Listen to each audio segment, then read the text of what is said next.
architects, we're trained to think about the environment we live in a three-dimensional physical sense, and the people and how the people fit into it. It's part of our training, and I think part of our professional responsibility.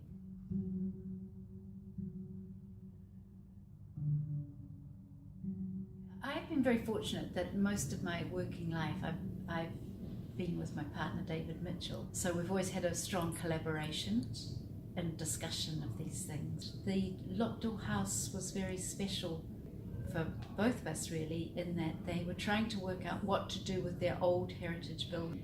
They wanted an art gallery, but they had a building that had a lot of openings in it, a lot of windows, and we said, well, if you really want to be true to the heritage of the building, there's this site next door, maybe we build on that piece of land the art gallery idea, and it solved their problem and it created a far more interesting place.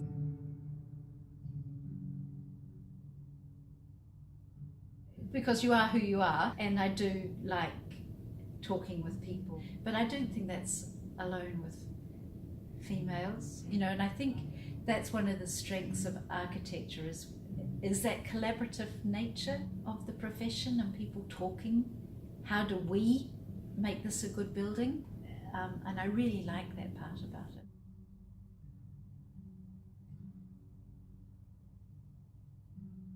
Computers given students a real skill that often older architects haven't had, so it sort of leveled the playing field as well, and to a degree in architecture, where students can do things that older architects can't do. But it also means that females are in there doing that as well, and I think there's just a lot more recognition of equality, and you can't ignore half the population of the world.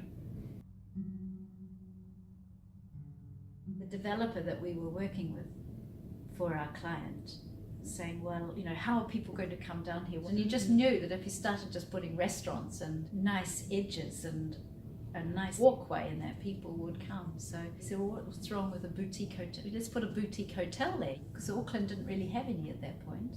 And so it set the seed for how the rest of the viaduct is being developed. But we were very conscious of making as much edge condition as possible, and people to sit up higher, so you're looking over people you've got a safe place, planting between you and them, so you've got a real layering of space, and I think it's been really successful.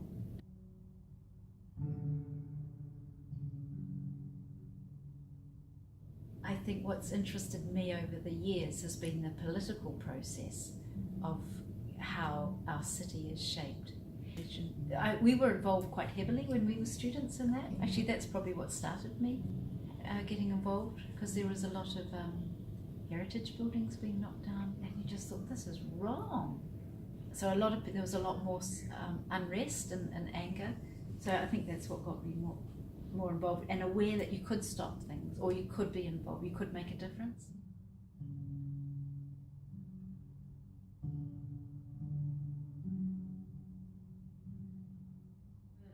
It was the first time there were 30% females in school, so it was starting to become a sizable part of the student population. So there was a lot of support, and I think there was a lot of feeling that we could do just as well as the guys. It's like people just didn't think we could do it, and it was so obviously wrong. And then I think and it was a very collegial atmosphere. So I've been very lucky working with lovely people and great people.